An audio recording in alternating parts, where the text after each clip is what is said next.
أعوذ بالله من الشيطان الرجيم. بسم الله الرحمن الرحيم.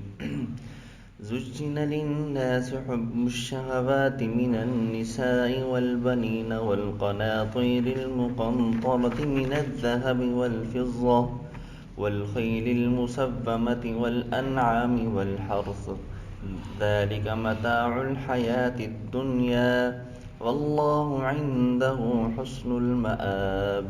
قل أنبئكم بخير من ذلكم للذين اتقوا عند ربهم جنات تجري من تحتها الأنهار خالدين فيها وأزواج مطهرة ورضوان من الله والله بصير بالعباد. صدق اللہ العلی العظیم. اس سورت کا جو پچھلا پہلا رکوع ہے اس کے اندر یہودیوں نے یہ کہا ہمارے پاس اللہ تبارک و تعالی نے مال بھی دیا، اولاد بھی دی، اس سے ہمیں معلوم ہوتا ہے ہم حق پر ہیں. اگر ہم حق پر نہ ہوتے تو آپ کا خدا ہمیں یہ مال اور بیوی بچے یہ کچھ نہ دیتا. تو اللہ تبارک و تعالیٰ فرما رہے ہیں تو یہ چیز تو تمہارے لیے یہ دنیا کی نفع ہے، آخرت کا اس کا کوئی نفع نہیں ہے. دنیا کے اندر تمہارے لیے ایسی عشرت ہے، آخرت میں کچھ نہیں ہے. تو آگے سے یہی بیان فرما رہے ہیں کہ کس کس چیز میں وہ محبت کرتے ہیں، کس چیز میں محبت میں گر کر مجھے اور میرے رسول کو یہ بھول جاتے ہیں. فرمایا زُجِّنَ لِلنَّاسِ حُبُّ الشَّهَوَاتِ. اللہ فرما رہے ہیں کہ میں انسانوں کے دل میں شہوات خواہشات کی محبت مزین کر دی ہے، پیوست کر دی ہے. شہوات کی محبت، ہمیں جو کچھ اچھی لگتی ہیں ہم اس کو دین سمجھتے ہیں، اس کے علاوہ کو ہم دین نہیں سمجھتے. اپنی مرضی اپنی خواہشات کے مطابق ہم کام کرتے ہیں، یہ نہیں دیکھتے اللہ کا کیا حکم ہے، رسول کریم صلی اللہ علیہ وآلہ وسلم ہمیں کیا حکم فرما رہے ہیں، بلکہ جہاں ہمیں اچھا لگتا ہے تو ہم اس کو دین بنا کر پیش کر دیتے ہیں. ایک تو یہ بات، تو شہوات کے ساتھ محبت کرنا، اس میں سے کیا ہے من النساء، عورتوں کے ساتھ محبت کرنا، یعنی مردوں کے دل میں عورتوں کی محبت رکھ دی گئی ہے. اس کو عورتیں اچھی لگتی ہیں، ہر وقت عورتوں کی طرف نگاہ ڈالتا رہتا ہے، عورتیں اس کو اچھی لگتی ہیں، اور عورتوں کے دل میں مردوں کی محبت ہے، ہر وقت یہی ہے. دوسرا والبنین، اور بیٹے. آج کل کا جو ایک انسانی فطرت و طبیعت کے اندر ہی ہے، وہ کہتا ہے میرے بچے ہوں بچیاں نہ ہوں. بچے ہوں اس لیے کہ وہ بڑے ہوں گے کچھ نہ کچھ کما لیں گے، ہم بھی کھا لیں گے. بچے کو امیدیں ہوتی ہیں اور بچے کے لیے امیدیں نہیں ہوتی. یہ تو پیدا ہوگی، اس کا رشتہ بھی میں نے کرنا ہے، اس کے لیے میں نے مولا دولت بھی جمع کرنی ہے، تو یہ ایک نظام چلے گا. اس سے اچھا ہے کہ بچے ہوں، بس ٹھیک ہے ہم خود کمائیں گے، خود کھائیں گے، ہمیں بھی کھلائیں گے، وہ خود اپنی شادی کر لیں گے. وہ دینے والا تو دے دیتا ہے، دیتا تو اللہ رب العزت ہے، چاہے بچے دے چاہے بچیاں دے چاہے کچھ بھی نہ دے، اس کے خزانہ قدرت میں جو کچھ ہے. لیکن فطری طبیعت میں جو فرمایا کہ وہ انسانوں کے دل میں فطری طبیعت کیا ہے، وہ کہتا ہے میرے پاس لڑکی ہوں، لڑکے نہ ہوں. والقناطیر المقنطرہ، اور مال کو جمع کرنا، کہ مال کا گٹھ بنا لینا، جمع کر لینا. پہلے دور کے اندر مالوں کو جمع کیا کرتا تھا، اس وقت سکے ہوتے تھے، سونا چاندی کے سکے، درم دینار نہیں ہوا کرتے تھے. آج کل تو نوٹوں پر نظام چل رہا ہے، اس وقت نظام چلتا تھا ان سکوں پہ نظام چلتا تھا. تو بینک تو نہیں ہوتی تھی کہ بینک میں مال جمع کرا دیں، تو بلکہ وہ اپنے پاس ہی مال رکھا کرتے تھے. مال بوریوں میں رکھ کر، برتنوں میں رکھ کر تہہ بتہ رکھ دیتے تھے، بہت زیادہ مال رکھ دیتے تھے. جیسا ان کا نظام ہوتا تھا، پھر اپنے مال کو دیکھ کر خوش ہوتے تھے. اس کی ایک مثال نہیں ہے، جس طرح کوئی آدمی ایسے ہوتا ہے وہ پیسے ادھار لے لیتا ہے، دینے کو اس کا نام نہیں کرتا، ادھار نہیں دیتا. اگر وہ کسی کو کوئی چیز دے دے تو فوراً لڑتا ہے، جلدی مجھے پیسے دو، ابھی مجھے پیسے دو، میرے کام آنے ہیں، میں نے یہ کرنا ہے. یہ ہے کہ مال کے ساتھ محبت ہے، بس میرا مال میرے پاس رہے، کہیں جائے نہیں. تو آج کل کی یہ محبت ہے کہ اتنی محبت پیدا کرنا یہ ٹھیک نہیں ہے. والخیل المسومہ، اور اپنے وہ گھوڑوں کو نشان لگا دیتے تھے. یا تو اس کے منہ پر نشان لگا دیتے یا پیٹھ پر نشان لگا دیتے، تاکہ ہمارے گھوڑے ہمیں اچھی طرح نظر واضح ہیں، کیونکہ اس دور میں گھوڑوں پر سواری کی جاتی تھی، اس لیے اس کی اہمیت تھی۔ آج کل گاڑی ہیں تو کچھ لوگ فخر کرتے ہیں، نشان لگا دیتے ہیں، کہیں جا رہے ہوں جی یہ اس صاحب کے یہ مال مویشی جا رہے ہیں، میرے نشان زیادہ گھوڑے ہیں، یا اگر کسی کے پاس کاری ہوں تو اپنی کاروں پر نشان لگا دیتا ہے، کسی نہ کسی قسم کا ٹائٹل بنا دیتا ہے، کوئی جھنڈا لگا دیتا ہے، کوئی یہ میری کاری ہیں، یہ سب میری چیزیں ہیں۔ تو ایک دل میں خواہشات ہیں اپنے آپ کو بڑا پن کرنے کے لیے۔ والانعام، اور مویشی کا، جس کے پاس یہ بھینسیں بکریاں وغیرہ ہوتی ہیں یہ بھی خوش ہوتا ہے، جس طرح صبح کو چرنے کے لیے جاتے ہیں، شام کو جو بکریاں یہ مال واپس آتا ہے، تو ان کا جو چودھری وڈیرا ہوتا ہے، جن کے پاس یہ مال بہت زیادہ ہو، بھینسیں ہوں، گائے ہوں، بکریاں ہوں، یہ ایک گاؤں کا چودھری سمجھا جاتا ہے، زمیندار سمجھا جاتا ہے، یا بڑا مال والا ہے یہ۔ تو جب اس کے پاس آتی ہیں مغرب کے وقت، فرمایا کہ اس کو نشے میں مست ہو جاتی ہے، وہ بس اپنی ان مال دولت کو دیکھتا رہتا ہے، کتنی میری بکری ہیں، کتنی بھینسیں ہیں، کتنی گائیں بیل ہیں، ان کے اندر وہ خوش رہتا ہے۔ والحرث، اور یہ جو کھیتی میں خوش رہنا، یہ جو آیات نازل ہوئی تھی کھیتی کے بارے میں، یہ اس وقت کی تھی جس وقت یہ صنعت کاری نہیں تھی اور چیزیں نہیں تھی، لوگ کھیتیاں کرتے تھے، اس کے اندر وہ خوش ہوتے تھے، مگن اور خوش رہتے تھے۔ اس کے بعد اللہ تبارک و تعالی نے فرمایا یہ تو دنیا کا فائدہ ہے، آخرت میں یہ چیز تمہیں فائدہ نفع نہیں دے گی، بلکہ فرمایا کہ یہ چیز نہیں ہے، اگر حقیقت کے اندر مال دینا، مال ہونا عیب دار ہوتا تو میں اپنے انبیاء علیہ الصلوۃ والسلام کو بھی نہ دیتا۔ حقیقت میں مال عیب دار نہیں ہے، معیوب نہیں ہے، آپ کماؤ، کھاؤ، جائز اور حلال طریقے سے، کسی کو دھوکہ نہ دو، فراڈ سے نہ مال کماؤ، مال ہے تو دو۔ اگر اللہ پاک فرماتے ہیں میں نے تمہیں مال دیا، پھر اس کو میرے راہ میں خرچ کرو، اپنی ذات پہ خرچ کرو۔ کچھ لوگ ایسے ہوتے ہیں وہ اپنی ذات پہ بھی خرچ نہیں کرتے، کچھ بھی نہیں خرچ کرتے، بس کہتے ہیں مال جمع ہوتا رہے، ہم بلڈنگیں بنائیں، ہم فلاں کریں۔ اپنی ذات پہ خرچ کرنا یہ بہت بڑا صدقہ ہے۔ خود اچھا کھاؤ، کیا پتہ کتنی دن کی زندگی ہے، خود تو اچھا کھا لیں، اچھا پہن لیں۔ مال جمع کرنے کے بعد ہم نے ساتھ لے کر تو نہیں جانا، قبر میں جانا ہے کفن کے ساتھ جانا ہے۔ قبر کے ساتھ ہم جاتے ہیں تو تین چیزیں جاتی ہیں، ایک لوگ جاتے ہیں، دوسرا وہ چارپائی، اور تیسرا وہ کفن ہوتا ہے۔ دو چیزیں واپس آ جاتی ہیں، ایک چیز رہ جاتی ہے، وہ کفن، اور اس کے اندر ہمارا یہ دھڑ ہوتا ہے، باقی اعمال تو اللہ کے ہاں سپرد ہو جاتے ہیں۔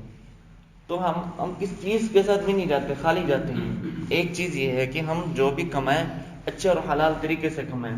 میں نے آپ سے پہلے بھی یہ بات کہی، دین صرف اس چیز کا نام نہیں ہے، نماز پڑھ لو، قرآن مجید پڑھ لو، اس چیز کا نام نہیں ہے، صرف اس چیز کو ہم دین سمجھ لیں بھی یہ تو دین ہے، نہیں۔ دین تو بہت کھلا ہوا پھیلا ہوا ہے، دین ہر چیز کے اندر دین ہے۔ ہم کوئی کاروبار کرتے ہیں، کاروبار کے اندر ہم اپنی نیت ٹھیک کر لیں، بھئی میں یہ جو کام کر رہا ہوں اس کام کے اندر لوگ سود کرتے ہیں، میں اس میں سود اور رشوت کا کام نہیں کروں گا۔ اگر کسی کو مال دینا ہے تو حق اور ٹھیک مال دینا ہے، زیادہ پیسے نہیں کمانے، نفع لینا ہے تو جائز نفع لینا ہے، غلط مال نہیں دینا، ایک نمبر کہے کہ دو نمبر مال نہیں دینا۔ کسی کا لین دین کا حساب ہے، میں فوراً اس کو معاملات کو درست کرنا ہے، جھوٹ نہیں بولنا۔ آج کل کا کام یہ، ایک چھوٹی سی مثال، جس طرح درزی کا کام ہے، وہ درزی آج کل بہت جھوٹ بولتے ہیں، جی ابھی سی رہا ہوں، بس فلاں ہو رہا ہے، یہ بٹن لگانا ہے، یہ کام کرنا ہے، حالانکہ وہ کپڑا ابھی تک سلا بھی نہیں ہوتا، تو یہ جھوٹ بول دیتے۔ سیدھا کہہ دے 1-2 دن تک آ جانا، میں آپ کو دے دوں گا، کسی کو دھوکہ نہ دے، مال ٹھیک کر لگائے۔ جب تک وہ کام کرتا رہے گا یہ دین کا کام ہے۔ میں اس لیے بیٹھا ہوں لوگوں کو دھوکہ نہ ہو، لوگوں کی ہمدردی کے لیے میں کام کر رہا ہوں۔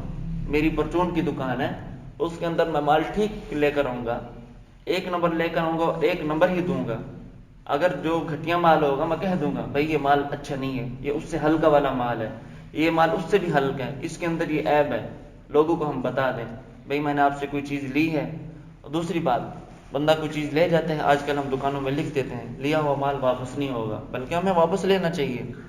مال لے لیا، قابل فروخت ہے، اتنا اچھی بات ہے کہ ہم اس سے لے لیں، بھی ہمارے پاس تو بک جائے گا، اس کے پاس کچھ ضائع ہو جائے گا، تو ہمیں چاہیے ہم اس سے لے لیں مال۔ یہ سارا کچھ دین ہے۔ تو اللہ فرما رہے ہیں کہ یہ دین، یہ پیسوں کا آنا، یہ مال کا نا کوئی عیب دار چیز نہیں ہے، شریعت کے مطابق، حلال کے مطابق تم کماؤ، تم کھاؤ، صدقہ دو، زکوٰۃ دو، بیووں کو، مسکینوں کو تم کھلاتے رہو، یہ جائز و شریعت ہے، تم کھاؤ۔ اگر یہ مال عیبدار ہوتا، معیوب ہوتا، تو میں اپنے نبیوں کو بھی نہ دیتا۔ میں نے حضرت ایوب علیہ السلام کو اللہ رب العزت نے بہت مال دیا تھا، 3000 اونٹ دیے تھے اور 1000 بیل دیے تھے، اور ان کا چراگاہ بہت بڑا تھا، لوگ لشکر کے لشکر لوگ آتے تھے، اور حضرت ایوب علیہ السلام ہر ایک کی دعوت و ضیافت کرتے تھے، بڑے کھل کر کھانا ہوتا تھا۔ یہ کیا تھا؟ یہ تو اللہ رب العزت نے ان کو مال دیے۔ اسی طرح حضرت داؤد علیہ السلام کو بھی اللہ رب العزت نے مال دیا تھا، لیکن انہوں نے ساری زندگی اپنے ہاتھ سے کام کیا، تلواریں بنی، زرہ بنی، اس سے اپنا نظام چلا۔ جب وہ سلطنت بادشاہ تھے تب بھی وہ اپنی پبلک و قوم کا مال نہیں کھاتے تھے، ان سے وہ کچھ نہیں اٹھاتے تھے، بلکہ اپنے جو کماتے تھے اس سے اپنے خرچ کرتے تھے۔ مال کا ہونا یہ عیبدار نہیں ہے، بلکہ حلال اور جائز طریقے سے ہو۔ اللہ رب العزت نے ہمیں مال دیا تو صدقہ دیتے رہیں، زکوٰۃ دیں۔ اللہ پاک نے مال دیا تو ہم حج کریں، جو کچھ غریب ہیں ہم اس کی معاونت مددگار بن جائیں، ان کو کچھ دے دیں۔ اللہ کے راستے میں 1 روپیہ خرچ کریں گے، اللہ ہمیں 10 دے گا۔ اس بات میں ہمارا ایمان نہیں ہے، ہم ڈرتے ہیں، 10 روپے دے رہے ہیں، 10 روپے ہم سے کم ہو رہے ہیں، تو ڈر جاتے ہیں۔ اگر ہم اس نیت سے دیں، یا اللہ میں تیرے مال تیرے راہ میں دے رہا ہوں، تو نے خود فرمایا 1 کے بدلے میں 10 دوں گا، مجھے تیری ذات پہ یقین، تو 1 کے بدلے میں 10 دے گا، اور ضرور دیتا ہے۔ یہ بات نہیں ہے کہ ہم نے 10 روپے دیے اللہ پاک ہمیں 100 روپے دے گا، ہو سکتا ہے دے دے، ہو سکتا ہے اس کے بدلے میں کوئی اچھا ہمارا سبب بنا دے، ہماری خیر خواہی کا معاملہ، ہم سے کوئی ایسی چیزیں بیماری آ رہی ہوں اللہ رب العزت ان کو ٹال دے، ہو سکتا ہے کچھ نہ کچھ اللہ پاک ذریعہ نجات بنا دے، تو یہ بات ضرور نہیں ہے۔ جس طرح ایک واقعہ ہے، حضرت فاطمہ الزہرا رضی اللہ تعالیٰ عنہ، ان کے پاس کھانے پینے کو کچھ نہیں تھا۔ حضرت علی کرم اللہ وجہ تھوڑا سا کچھ لائے تو وہ بیٹوں کے لیے رکھا تھا، حضرت حسن حضرت حسین یہ رو رہے تھے، میں ان بیٹوں کو دیتی ہوں، تو حضرت علی لے کر آئے، ان کو دیا۔ ابھی وہ کھلا رہی تھی حضرت فاطمہ الزہرا، تو بہر سائل نے دستک دی، تو اما فاطمہ الزہرا رضی اللہ تعالیٰ عنہ نے فرمایا کہ یہ علی، یہ چیز اس سائل کو دے دو، اس سائل کو دو۔ حضرت علی رضی اللہ تعالیٰ نے فرمایا کہ کیسی باتیں کر رہی ہوں، ہمارے پاس کچھ کھانے کو کچھ نہیں ہے، بچے ہمارے معصوم ہیں، اتنی رو رہے ہیں، آپ ان کو کچھ کھلائیں، ہمارے پاس نہیں ہے، اگر گنجائش ہوتی تو ہم اس سائل کو بھی دے دیتے۔ تو فاطمہ الزہرا رضی اللہ تعالیٰ نے فرمایا کہ نہیں، آپ اس سائل کو دے دیں، تو اس سائل کو سب کچھ دے دیا۔ تو حضرت علی رضی اللہ تعالیٰ نے غصے سے پھر باہر چلے گئے کہ یہ کیسی چیز ہے، میں اس کے لیے لے کر آیا ہوں، اتنی مشقت سے لے کر آیا ہوں، بچوں کے لیے انہوں نے سائل کو دے دی، حالانکہ خود ہمیں بھی ضرورت تھی۔ تو راستے میں گیا تو ایک صاحب نے ان کو 10 انار دیے، تو حضرت فاطمہ الزہرا رضی اللہ تعالی عنہ کے پاس حضرت علی 10 انار لے کر آئے، 10 کے 10 انار لے کر نہیں ہیں، بلکہ کچھ انار دیے، 6-7 دے دیے، باقی انہوں نے رکھ لیے اپنے پاس۔ تو حضرت فاطمہ الزہرا رضی اللہ تعالیٰ نے فرمایا علی میرے 10 کے 10 انار پورے کرو۔ حضرت علی فرماتے ہیں میں بڑا پریشان ہوا کہ میری بیوی تو میرے پاس نہیں تھی، اس کو کیسے پتا مجھے اس بندے نے 10 انار دی، یہ کیسے کہہ رہی ہے کہ مجھے 10 انار دو۔ تو ان سے پوچھا کہ تجھے کیسے پتا کہ مجھے 10 انار ملے؟ اس نے کہا مجھے تیرا کچھ نہیں پتا، مجھے میرے اللہ نے فرمایا ہے، قرآن مجید میں فرمایا ہے جو بندہ اللہ کی راہ میں 1 دیتا ہے اللہ اس کو 10 دیتا ہے، لہذا میرے 10 کے 10 انار پورے کر دیں۔ کیا تھا دل میں ان کی اللہ کی رضا تھی۔ تو ہم بھی اللہ پاک جس کو مال دے تو ہم کسی بیوہ کی، غریب کی، مسکین کی مدد کرتے رہیں، اللہ کی راہ میں خرچ کرتے رہیں، صدقہ دیتے رہیں۔ اللہ دیے ہیں تو اللہ کے پاس ہم نے جانا ہے، ایاک نعبد و ایاک نستعین، ہم اسی کے مددگار ہیں، وہی ہماری مدد کرنے والا ہے، ہم اس معاونت کرنے والا ہے۔ اللہ پاک فرما رہے ہیں کہ یہ چیزیں سب کچھ تمہارے پاس ہے، تم تک جب تک زندہ رہو گے، کھاتے پیتے رہو گے، پہن لو گے، اس کے بعد یہ ختم۔ یہ چیزیں تمہیں آخرت میں کوئی نفع نہیں دے گی۔ تمہارا اچھا ٹھکانہ کہاں ہے؟ واللہ عنده حسن المآب، میرے پاس تمہارا اچھا ٹھکانہ ہے، تو میری طرف لوٹ کر آؤ۔ ہمیں یہ چاہیے ہم صرف دنیا کے اندر مبہوت نہ ہو جائیں، ہم دنیا کو غالب نہ رکھیں، بلکہ ہم اپنے دین کو غالب رکھیں۔ دنیا ہے ہونی چاہیے، اللہ پاک نے مال دیا، کسی کا محتاج نہیں بنایا، اللہ پاک کی نعمت ہے، بہت شکر ادا کرنا چاہیے۔ اللہ پاک نے ہمیں آزمائش نہیں دی، مال دیا ہے، ٹھیک ہے، ہمیں اللہ پاک نے مال دیا، دوسروں کی معاونت کریں۔ مال دیا ہے اس کا مطلب یہ نہیں اس مال کے ساتھ اتنی محبت کریں دنیا جہان کی فکر بھی نہ ہو، اللہ کون ہے، رسول کون ہے، نماز کیا ہے۔ آج کل دیکھیں لوگ اتنا دنیا کے اندر ہیں، کمانے کے حرص میں ہیں، وہ نماز کا پتہ نہیں ہے۔ آپ خود اندازہ کر لیں، آپ چکر لگا لیں اس چوک میں، آپ کو اتنی لوگ ہیں ان کو کلمہ بھی نہیں آتا، نماز تک نہیں پڑھتے، جمعہ تک بھی نہیں پڑھتے۔ کافی ایسے لوگ ہیں، میں جمعہ پڑھنے کے بعد ایک دن دیکھا، میں نے دیکھو تو صحیح، لوگ جمعہ بھی پڑھتے ہیں، جمعہ نہیں پڑھتے، جھوٹ بول دیتے ہیں، میں اس مسجد میں نماز پڑھ کر آیا ہوں، اس مسجد میں جمعہ پڑھ کر آیا ہوں۔ کیا ہے یہ مال کی محبت ہے۔ اللہ پاک ہمیں مال بھی دے، اپنی رضا بھی دے۔ دعا ہے کہ اللہ رب العزت مجھے بھی اور آپ کو اس پر عمل کرنے کی توفیق عطا فرمائے۔ وما علینا الا البلاغ المبین۔